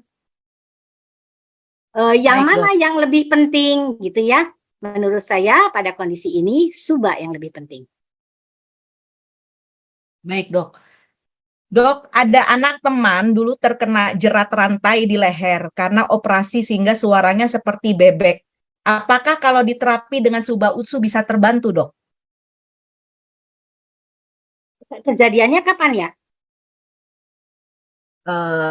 Ini yang bertanya Pak Tony, bisa tolong nanti dikasih komen di sini, nanti saya bacakan ulang sambil jawab pertanyaan yang berikutnya ya, Dok ya. Apakah untuk pasien gagal ginjal ini Subarasi Utsukushi bisa bermanfaat, Dok? Tadi gagal ginjal kayaknya mendingan dokter ginjalnya kali ya yang ini ya. Menjawab. Yang Baik, bisa Dok. ini ya. Baik, kejadiannya yang tadi anak sudah lehernya ini sudah 8 tahun, Dok. 8 tahun, ya. Jadi gini, ini kan berarti saraf tepinya mungkin ya, yang dietnya suaranya jadi gimana? Suaranya kayak bebek, Dok. Kayak bebek tuh apa? Serak. Kayak bebek, itu kayak bebek kayak gimana ya? Saya juga nggak paham ini suara kayak bebek. Mungkin Ya, bisa dijawab, karena itu, Pak. jadi maksudnya itu ada di kerusakannya itu Cempreng, maksudnya ada di pita cempreng. Suaranya, serak tidak terdengar, serak tidak terdengar. Oh, jadi seperti jeratan ya. Jadi jeratan yang kena ke pita suara, ke stan saya sih ya. Kalau suaranya sampai tidak keluar, tidak gitu sih, mungkin pita suaranya yang terganggu. Nah, itu mah harus diperiksa dulu, diperiksa ke THT. Apakah ada getaran dari pita suaranya itu baik atau enggak gitu ya? Karena kalau seumpamanya itu kan berarti bagian luar ya. Jadi kalau kita mah ininya saraf tepi lah. Kalau seumpamanya ada kerusakan dan kerusakannya itu lama, itu angka perbaikannya itu mungkin akan lebih kecil dibandingkan kalau itu terjadi pada fase-fase awal gitu. Tapi kita tidak bisa bilang oh ini tidak bisa diperbaiki. Walaupun tadi saya bilang kemungkinannya akan lebih kecil dibandingkan kalau pada fase awal. Tapi apakah mau dicoba? Silahkan coba saja. Kalau mau dicoba, pakai Suba. Baik, Dok. Dok, apakah bisa Subarasi Utsukushi untuk menyembuhkan spastik pada tangan dan kaki? Utsukushi. Subarasi dan Utsukushi. untuk membantu penyembuhan spastik pada tangan dan kaki? Sebetulnya sih kalau spastik mah dengan terapi ya. Dengan terapi dengan latihan itu bisa ya. Tapi masalahnya mungkin yang ya, kalau sumpahnya spastik dia bisa jalan, bisa ini itu sih lebih tidak apa-apa. Tapi kadang-kadang ada yang spastik sehingga dia menyulitkan untuk bergerak ya. Nah, kalau menyulitkan untuk bergerak itu berarti traktus ya dari atas menuju ke motorik itu terganggu. Ya kalau saya sebagai dokter mah ya saya kasih antispastik ya. Tapi kalau sumpahnya dengan usus begini saya juga ya perbaiki ininya mungkin perbaiki traktusnya ya. Tapi ya kalau datang ke dokter mah ya pasti dikasih obat antispastik lebih cepat kali ya. Baik, Dok. Dok, untuk Kemudian sesudah dikasih obat antispastik, kalau seumpamanya mau digabung ya boleh-boleh saja. Tapi antispastik dari dokter itu kayaknya akan lebih cepat gitu efeknya. Rasanya tuh akan lebih cepat. Baik, Dok. Dok, untuk kasus tremor esensial usia 58, konsumsi Suba Utsu apakah perlu? Apakah bisa membantu perbaikan? Lebih penting Suba atau Utsu, Dok? Ini nih sebetulnya kalau tremor itu merupakan gerakan involunter ya. Gerakan involunter itu adalah gerakan yang tidak disengaja, yang tidak diharapkan. Itu sebetulnya traktus di atas nggak betul, traktus untuk pergerakan yang tidak betul. Jadi kalau seumpamanya mau ya sebetulnya sih ya kalau saya dokter mah ya saya kasih obat untuk ngurangin gitu ya, untuk ngurangin gejala gitu. Tapi kalau misalnya mau dipaksakan pakai Suba Utsu ya mungkin Suba lebih ke Subanya, iya. Cuman kalau saya pikir sih coba ke dokternya deh. Dokter akan memberikan obat untuk mengurangi gejala tremor tersebut. Memang tremor itu kan ada dua. Ada tremor yang sampai mengganggu dan ada tremor yang tidak mengganggu. Gimana artinya? Artinya dia tuh kalau kita begini kan nih, dia ada tremor. Tapi menulis nggak apa-apa, makan nggak apa-apa, terus menandatangan juga nggak apa-apa. Itu kan oke-oke saja ya. Nah gitu. Jadi biasanya kalau untuk yang seperti ini biasanya cuma dikasih vitamin-vitamin gitu. Tapi kalau seumpamanya itu mengganggu, pasti akan diberikan obat supaya gerakan yang tidak dikehendaki ini menjadi terkontrol. Baik, Dok. Dok, apakah untuk kasus jantung, khususnya pembengkakan jantung, Dok, apakah Subarasi Usukusi ini dapat membantu perbaikan di samping pengobatan dokter, Dok? Ya, wah itu mungkin mendingan dokter jantungnya nanti yang menentukannya. Memang kalau pembengkakan jantung itu kan biasanya karena pompa jantungnya yang tidak baik ya. Pompa jantungnya yang tidak baik itu ya harus dinaikkan fungsinya. Ya kalau dilihat dari Suba atau Utsu Suba. Tapi kalau saya sih lebih ini kan dokternya dokternya yang mendiagnosa dulu mengapa dan kemudian obat apa. Karena obat-obatan dari dokternya mungkin akan lebih cepat mengatasi gejala ya. Kemudian utsunya segala macam itu adalah untuk menunjang jangka panjang gitu loh. Menunjang jangka panjang tuh artinya apakah tadi pembuluh darahnya kita kan pembuluh darahnya akan dijaga, kemudian daya pacunya juga akan dijaga karena kan daya kerjanya itu kan akan diperbaiki juga akan ini. Tapi kalau pada fase akut dan fase awal itu tetap dokter jantung yang berperan. Jadi kalau mau pun ini tuh adalah penambah dan untuk mempertahankan fungsinya jangka panjang. Baik, Dok. Dok, istri saya kena kanker payudara. Selama minum Suba Utsu, badannya jadi ada seperti sakit semua. Bagaimana, Dok? Sebetulnya itu mungkin jadi CA payudaranya ini sudah diapakan, operasi atau tidak, kemudian diteruskan dengan hemo kah, atau diteruskan dengan radiasi kah, atau dengan bagaimana? Karena ini betul-betul apakah ini nanti sakit-sakitnya itu adalah perjalanan di mana kan kalau si kanker payudara itu kan metastasisnya ke tulang ya. Nah, bagaimana kondisi tulangnya? Apakah dia memang rutin diperiksa, kemudian rutin dimonitor gitu ya. Jadi kita tidak boleh hanya mengandalkan Suba Utsu tanpa kita memperhatikan klinis yang terjadi itu apa. Itu yang harus di dan jangan-jangan gitu ya sudah ada meta ke tulang. Itu harus dipastikan bahwa tidak ada meta ke tulang. Baik, Dok. Dok, ini ada satu pertanyaan, mungkin memang tidak ada hubungannya dengan neurologi atau saraf, tapi pertanyaan ini ada masuk di private message dan ada beberapa yang menanyakan pertanyaan yang sama.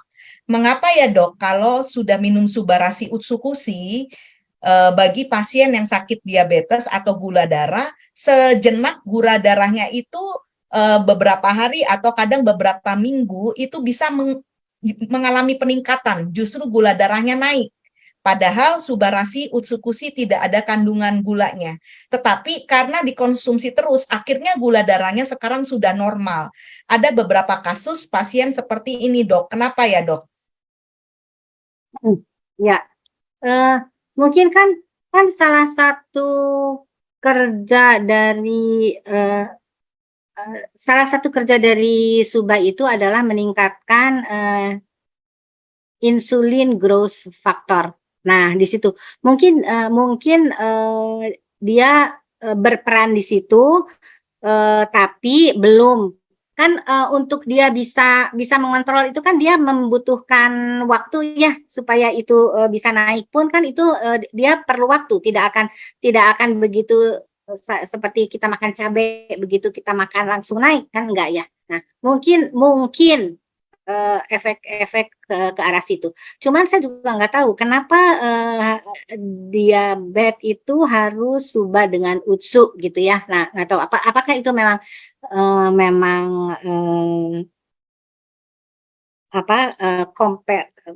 kombinasi seperti begitu dan berapa banyak mungkin. Nah, mungkin kalau saya pada fase-fase awal kita itu sebaiknya memilih yang mana dulu nih yang mau kita kasih. Jadi jangan langsung dua-duanya. Jadi kita tidak tahu kan efeknya yang mana. Jadi kita kasih satu dulu. Nanti sesudah dia mungkin lebih baik, baru kita kasih yang berikutnya. Jadi yang main-nya itu yang mana? Baik, Dok. Dok, untuk diseksi aorta, apakah bisa terbantu, Dok, dengan Subarasi Utsukushi karena jadwal operasinya masih lama?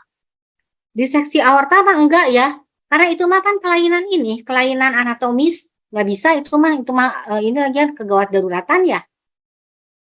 Baik, Dok. Dok, kalau radang lambung, apakah kita konsumsi karena sudah sampai kepada GERD dan kena pernapasan, apakah bisa terbantu dengan Suba Utsu, Dok? Kelihatannya Utsu ya, yang berperan pada GERD gitu lebih ke Utsunya. Baik, Dok. Kan Utsu itu tadi kan dia akan melindungi saluran cerna dari atas sampai ke bawah ya. Dan dia akan memperbaiki, jadi dia akan jadi kalau kita makan sesuatu sama dia itu akan dibantu untuk dia cerna karena dia punya enzim-enzim tertentu sehingga lebih mudah si tubuh itu untuk bisa mencerna makanan yang masuk gitu. Jadi Utsu kelihatannya sih. Baik, Dok. Dok, ini juga GERD tadi Bu Sondang udah terjawab ya, GERD itu lebih baik minum Utsu. Dok, untuk pasien jantung yang akan operasi, apakah boleh konsumsi Suba Utsu sebelum operasi atau nanti tunggu tindakan operasi sudah selesai? Ini mungkin harus Nah, konsultasi dengan dokternya ya. konsultasi sama dokternya. Karena konsultasi itu seberapa jadi si ini nih ngejepitnya tuh seberapa banyak ya. Kemudian dia di mana gitu. Kemudian kadang-kadang nih ya, kadang-kadang itu tuh ada koreksi-koreksi yang harus dikerjakan. Koreksi-koreksi itu misalnya natrium, kalium, nah bangsa yang seperti begitu, yang itu harus dikoreksi. Jadi kelihatannya biar dokternya aja dulu yang nanganin. Baik. Sebetulnya ini banyak pertanyaan tidak berkaitan dengan saraf, tapi saya utamakan dulu yang saraf-saraf ya dok ya. Dok, kerusakan saraf karena stroke hemoragik, apakah bisa terbantu dok dengan Suba Utsu dok? Ya, kalau stroke hemoragik artinya ada perdarahan, ya, dia pecah. Nah, kalau seumpamanya dia pecah, maka jadi berbeda dengan kalau infak. Kalau infak kan dia penyumbatan. Kalau penyumbatan dia si pembuluh darahnya tuh nggak ngapa-ngapain. Kalau seumpamanya pecah, di situ kita harus hati-hati dengan memberikan obat-obatan, bahkan obat antiagregasi trombosit pun kita hindarkan. Nah, saya nggak tahu karena di situ di subarasi itu ada anti clotting. Nah, anti clotting itu kan berarti dia tidak menghambat terjadinya penggumpalan ya. Penggumpalan, betul. Ya. Nah, jadi kalau pada pasien dengan stroke-nya pecah, hati-hati pemberian itu. Dok, saya ada pasien kondisi ACL putus. Ini saya tidak tahu berkaitan dengan saraf atau tidak ya dok, tapi Apa saya putus? bacakan aja. Apa putus? ACL dok. Apa ya? Kondisi ACL putus. Mungkin di sini Bos Kim bisa lebih tulis jelas lagi.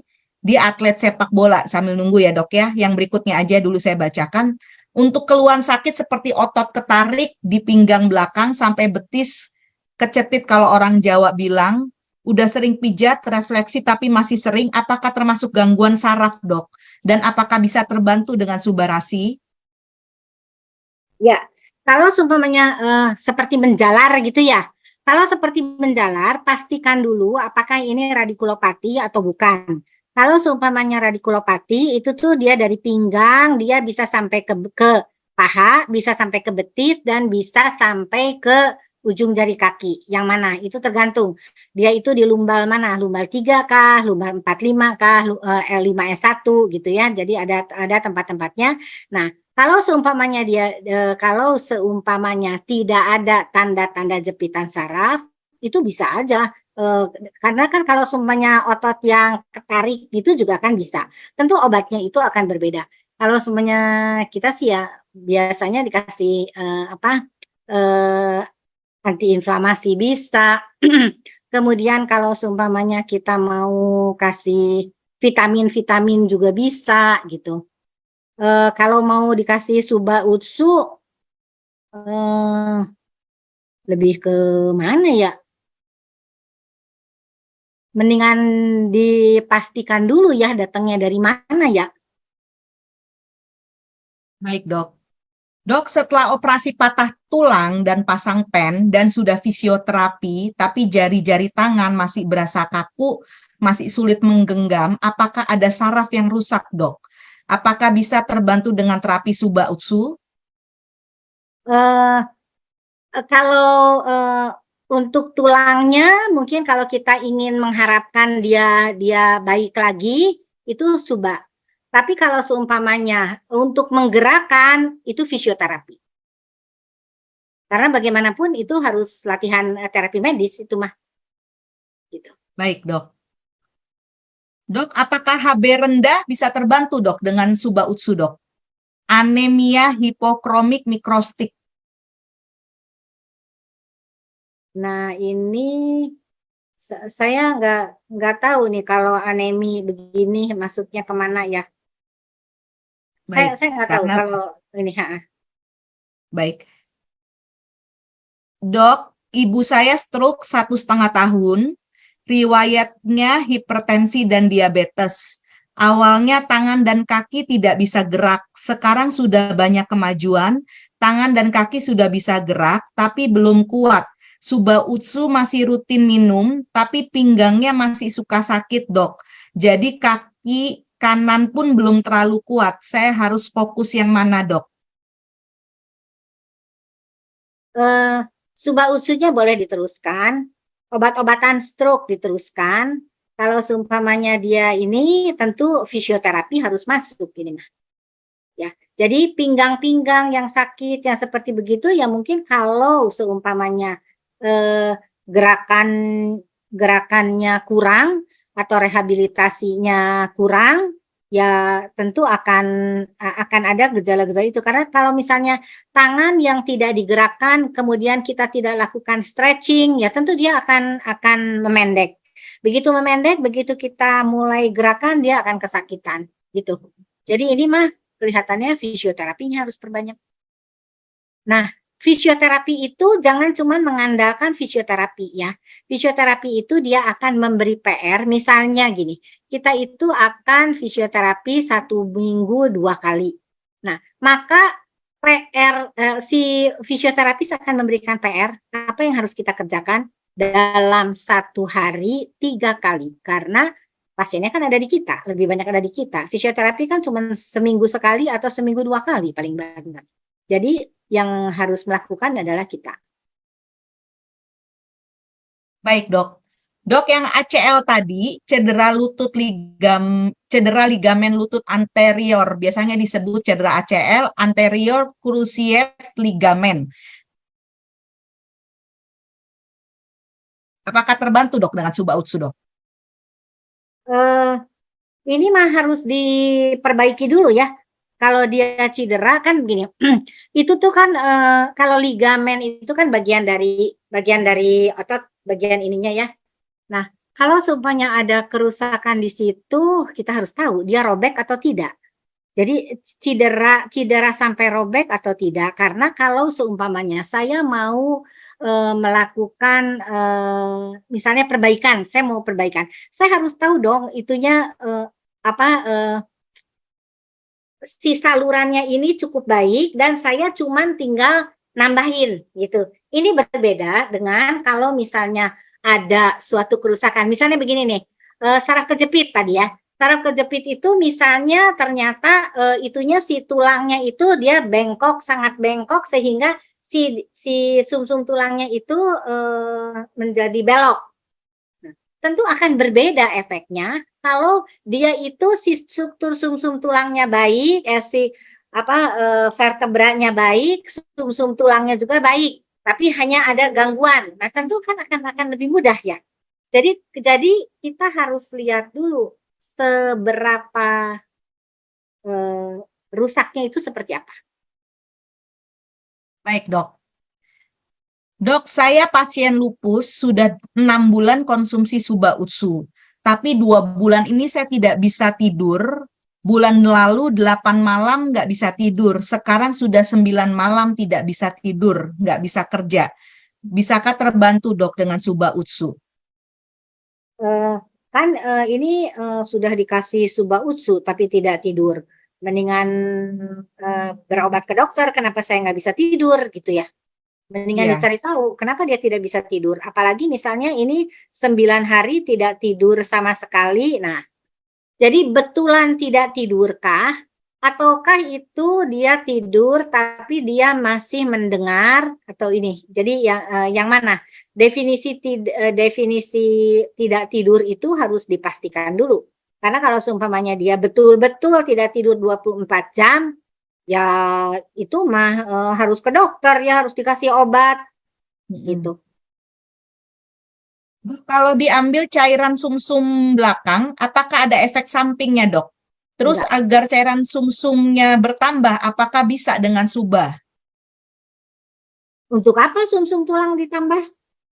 Diambil cairan dari sumsum tulang ya enggak ya ada efek sampingnya, ada ini tapi dibandingkan kegunaan. Jadi kan kita kalau saya mau melakukan sesuatu itu kan kegunaan dengan kerugian yang mana yang lebih banyak. Kalau seumpamanya kegunaan lebih banyak ya diambil gitu. Ya, tapi kalau misalnya itu kerugiannya lebih banyak ya tentu kita berpikir gitu kan. Tapi kalau pengambilan cairan dari sumsum tulang memang itu rutin dikerjakan pada kasus-kasus tertentu. Misalnya meningitis, ya itu mah harus. Kalau enggak gimana kita tahunya dia meningitis gitu kan. Jadi pada kondisi-kondisi tertentu memang harus dikerjakan. Baik, saya usahakan pertanyaannya yang saya sampaikan ke dokter ini yang berkaitan dengan saraf ya. Nanti teman-teman yang nggak saraf, mungkin nanti next pertemuan berikutnya bisa dengan dokter yang spesialis di bidangnya. Dok, anak saya umur 18 tahun saraf perasaannya tidak berfungsi, tidak tahu makanan enak atau tidak. Waktu kecil, umur 2 bulan pernah operasi jantung PDA dan ASD. Apakah Suba Utsu ini membantu, Dok? Ini kelihatannya saraf pengecap ya yang keganggu. Umur 18 tahun. Ya kalau seumpamanya mau dicoba ya Suba aja. Pakai Suba kalau mau dicoba. Kan ini kan saraf pengecap. Saraf pengecap itu kan saraf tepinya. Walaupun kita juga nggak tahu kenapa dia tiba-tiba hanya kena ke saraf pengecap. Baik. Jadi bisa terbantu. Jadi bisa dicoba kasihkan Coba saja kalau mau. Subarasi ya, Pak Sinto Ya. ya. Mata kanan terlalu banyak berkedip, apakah normal, Dok, pasca stroke hemoragik? Oh, itu tergantung dari lokasi ininya, lokasi kerusakannya di otak. Jadi gejala misalnya mulut mencong, matanya sebelah nutup. Nah, itu tuh semua itu tergantung dari lokasi di otaknya di mana. Kan tadi dia itu kan ada map mana yang terganggu. Baik, Dok. Fraktur daerah kulum humeri, apakah bisa, Dok, minum Suba Utsu, Dok?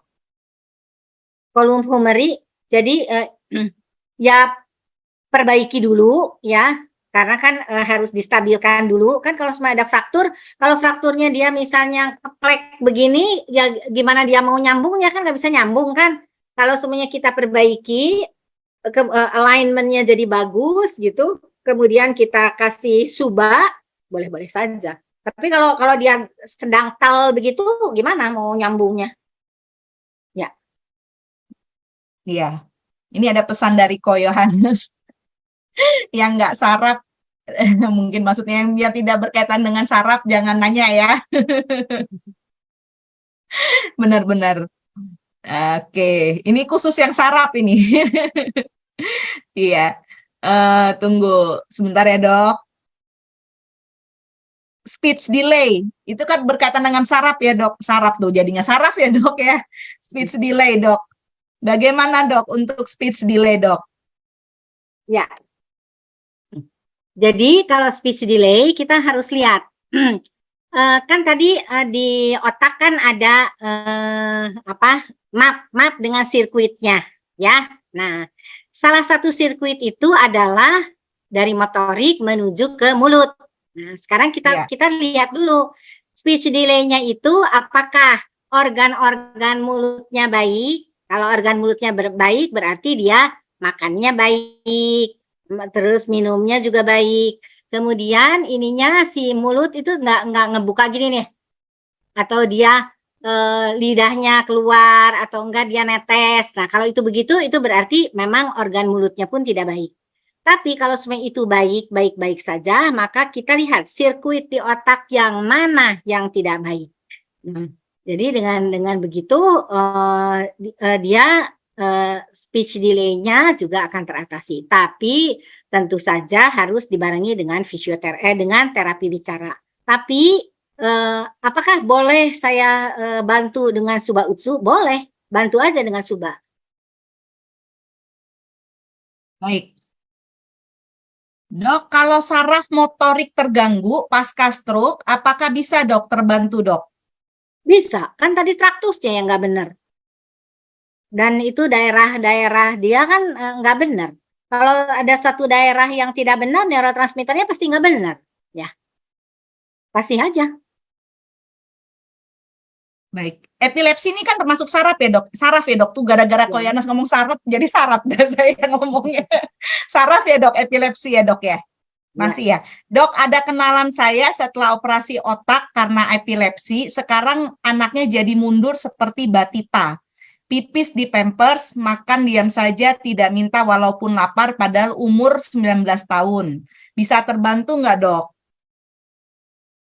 Nah, operasi otaknya karena epilepsi atau karena tumor?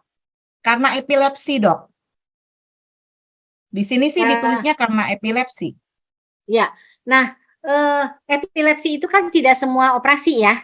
Kalau dia sampai operasi, pasti ada sesuatu yang menyebabkan harus operasi. Jadi itu bukan epilepsi yang sederhana gitu. Pasti ada sesuatunya. Nah, apalagi dia misalnya kemudian mundur lagi. Ini mah harus ini ya, harus tahu ini mah kenapa gitu ya. Nah, terus kalau seumpamanya mau dicoba, boleh nggak dicoba? Boleh aja. Coba aja pakai suba. Ya, ini ada message yang masuk, tapi sebenarnya mungkin testimoni ya. Sakit thalamic pain akibat stroke hemoragik di hipotalamus. Sudah habis 17 box, sudah berkurang jauh pedihnya. Oke, pertanyaan lanjutnya ya. Ini ada asma, jadi nggak hubungan. Tunggu, tentang saraf lagi sebentar ya, Dok. Saya kok jadi mau ngomongnya saraf terus ya ini ya. Bentar. Oh ya, malam Bu Dokter, kenapa tangan kanan kiri saya terutama telunjuk tengah kanan kiri agak kaku, kebas. Tangan lengan kanan kiri pedas. Terbantu nggak, Dok, minum Subarasi, Dok? Subarasi Utsukushi.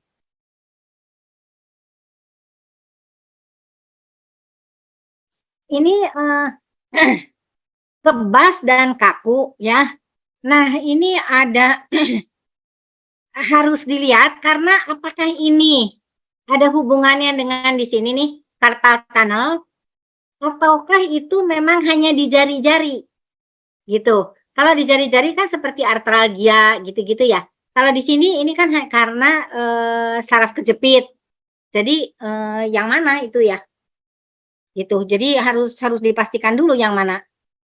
Kalau seumpamanya dia misalnya karena saraf kejepit, maka ya udah jangan ditidurin gitu kan. Kadang-kadang kita mungkin tidurnya begini atau enggak kita mengerjakan sesuatu yang menggunakan tangan begini nih. Nah, itu mungkin harus dihindari atau tangan muter itu yang harus dihindari. Jari-jari aja katanya, Dok. Nah, kalau jari-jari saja, apakah itu dia misalnya begini, kemudian tidak bisa balik lagi, itu mah berarti sendi-sendi di sini ada yang meradang, gitu. Nah, itu biasanya bisa dengan kita kasih Flamar gel atau itu gel-gel yang itu biasanya akan berkurang.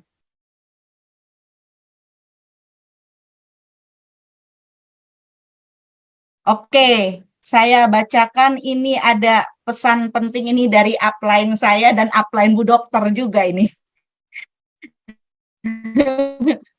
Jadi ini dari leader kami ya, leader saya dan leader dari Dokter Siti. Untuk teman-teman semua, rasanya teman-teman harus tahu nutrisi untuk sel tidak spesifik untuk satu kasus doang. Kalau regenerasi sel pada organ, perbaikan pembuluh darah itu akan terjadi.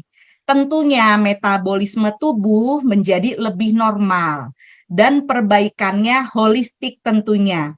Dokter akan bingung ditanya spesifik penyakit ya, satu persatu nih ya, nanya spesifik penyakit karena uji klinis ingredients utamanya bukan khusus untuk satu penyakit doang. CMIIW. Pesan dari Ko Yohanes. Nah, ini benar sekali sih teman-teman. Saya di AFC ini memang kebetulan saya memang tim saya downline dari Ko Yohanes dan sering ikut training dari yang Ko Yohanes ajarkan ya, termasuk Table Talk dan LOP. Memang pada prinsipnya ketika kita memberikan makanan kesehatan ini untuk kita konsumsi, itu akan terjadi perbaikan sel. Nah, ketika terjadi perbaikan sel, itu pasti akan terjadi perbaikan pada akhirnya secara holistik, menyeluruh, bukan pada satu organ. Karena ini bukan obat ginjal, bukan obat paru-paru, bukan obat prostat gitu ya. Tapi ini terjadi perbaikan seluruhnya. Kenapa? Karena saat regenerasi sel itu terjadi pada organ, terjadilah juga efeknya adalah perbaikan pembuluh darah. Dan tentunya karena terjadinya perbaikan pembuluh darah, metabolisme tubuh itu akan jadi lebih normal dan akan terjadi perbaikan holistik atau menyeluruh. Begitu, teman-teman. Walaupun saya bukan dokter gitu ya, tapi memang seperti itulah faktanya, karena memang produk kita ini bukan khusus satu penyakit gitu, bukan nembak penyakit gitu ya teman-teman. Tapi pertanyaan-pertanyaan tadi sangat bagus sekali, karena saya juga jadi belajar banyak hal, dan juga penjelasan dari Bu Dokter juga sangat lengkap sekali malam hari ini.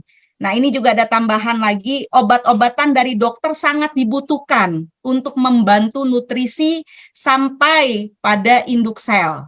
Jadi dilarang untuk overklaim ya teman-teman, bahwa cukup Subbarasi Utsukushi tanpa obat dokter, lepas aja semua obat dokter, nggak perlu ke dokter, itu juga nggak boleh ya. Obat-obatan dokter itu sangat dibutuhkan sebagai nutrisi sampai terjadi perbaikan pada induk sel. Nah, ini sebenarnya masih banyak pertanyaan ya, cuman memang banyak tidak berhubungan dengan saraf, dan juga kelihatannya dari kesimpulan Ko Yohanes ini sudah sangat jelas banget, dan memang tadi sudah banyak pertanyaan-pertanyaan yang disampaikan dan dijawab dengan detail oleh Dr. Siti. Ini juga sangat membantu banget teman-teman semua di sini. Saya harapkan teman-teman bisa dapat pencerahan. Tapi ingat ya teman-teman, kita semua di sini bukan dokter-dokteran, kita nggak main dokter-dokteran lalu kita terhadap member kita seolah kita berperan sebagai dokter. Ingat teman-teman bahwa kita di sini mitra dari AFC, kita harus tahu bahwa Subbarasi Utsukushi bukan pengganti obat. Seperti tadi, kalau terjadi perbaikan sel, terjadi perbaikan pembuluh darah, maka akan terjadi perbaikan metabolisme, maka akan terjadilah perbaikan secara holistik untuk seluruh organ tubuh. Jadi kita nggak bisa main dokter-dokteran, kecuali memang dokter Siti, dokter beneran gitu ya. Tapi setidaknya kita tahu gitu, sebenarnya Subbarasi Utsukushi ini apa sih? Subbarasi Utsukushi ini bekerja untuk membantu terjadinya perbaikan sel. Tadi juga Dr. Siti sudah jelaskan bahwa dengan terjadinya peningkatan NK sel di dalam tubuh kita, itu juga sangat membantu untuk fungsi saraf kita, untuk menjaga dari gangguan-gangguan saraf. Juga Subbarasi juga sudah dijelaskan bahwa itu sangat bagus untuk terjadinya regenerasi sel. Terima kasih banget Dr. Siti mau membantu sharing ilmu kedokterannya. Setidaknya pertemuan kita 2 jam malam ini sudah membuat kita mungkin selevel dengan dokter satu level di bawah Dr. Siti lah gitu. Ya dok ya, ilmu yang dipelajari dokter belasan tahun dan pengalaman puluhan tahun diringkaskan pada malam hari ini dengan menjelaskan bagaimana dampaknya kalau kita bisa mengcombine dengan Subbarasi Utsukushi. Dan memang Dr. Siti sekarang ini di dalam terapi medisnya, di prakteknya memang mengcombine teman-teman. Jadi produk medis dengan Subbarasi Utsukushi. Jadi saya sendiri sering banget ngobrol dengan Dr. Siti by phone gitu ya, saya dapat masukan banyak hal, dan Dr. Siti juga banyak hal dapat link atau literatur dari Ko Yohanes. Ya, ini Ko Yohanes nih bukan dokter, tapi sebenarnya dokternya para dokter gitu. Jadi kita juga belajar banyak hal. Jadi teman-teman jangan sia-siakan kalau ada Zoom seperti ini, karena kedepannya akan ada Zoom beduk ya. Enggak, jadi beduk itu bedah produk. Teman-teman akan lebih memahami dari bukan dari sudut medis-medisan atau dokter-dokteran, bukan, tapi peranan produk kita ini ternyata di kalangan dokter itu sudah sangat terkenal, dan banyak banget dokter yang sudah mengcombine pengobatan medis dengan terapi Subah Utsu. Ya, dokter silakan, ada yang mau disampaikan, Dok? Mangga, Dok. Ya, mungkin pesan saya, kalau semuanya kita mau menolong seseorang, kita harus tahu penyakitnya itu apa. Jadi harus ada data dari dokter, diagnosa itu selalu harus dari dokter, dan statusnya itu sudah seperti apa, kemudian obat-obatannya sedang apa yang diminum. Nah, kemudian seperti biasa saya katakan bahwa jangan masuk di fase akut, karena fase akut itu adalah ranah dokter di mana dia harus memperbaiki segala macam, harus memperbaiki, dan dia harus menyelamatkan organ-organ yang memang harus diselamatkan. Kemudian dia melakukan koreksi-koreksi tentunya. Jadi kalau semuanya kita memasukkan zat-zat yang dimana zat itu bukan zat yang mono gitu ya, dia ada beberapa dengan fungsi yang beberapa juga, tentu itu nanti akan berpengaruh terhadap kinerja dokternya. Jadi terhadap progresivitas maupun terhadap hasil akhir itu mungkin. Jadi kita itu lebih baik bermainnya di fase kronik. Kalau menurut saya itu, ataupun subakut, tapi tidak dalam fase akut, itu mungkin. Baik, dokter, terima kasih banyak, sangat banyak ilmu dan pencerahan pada malam hari ini yang kami dapatkan. Dokter sudah 2 jam nih bicara, nanti malam pasti tidurnya capek banget nih ya. Terima kasih banyak dokter untuk penjelasannya pada malam hari ini yang sangat bermanfaat untuk kami semua member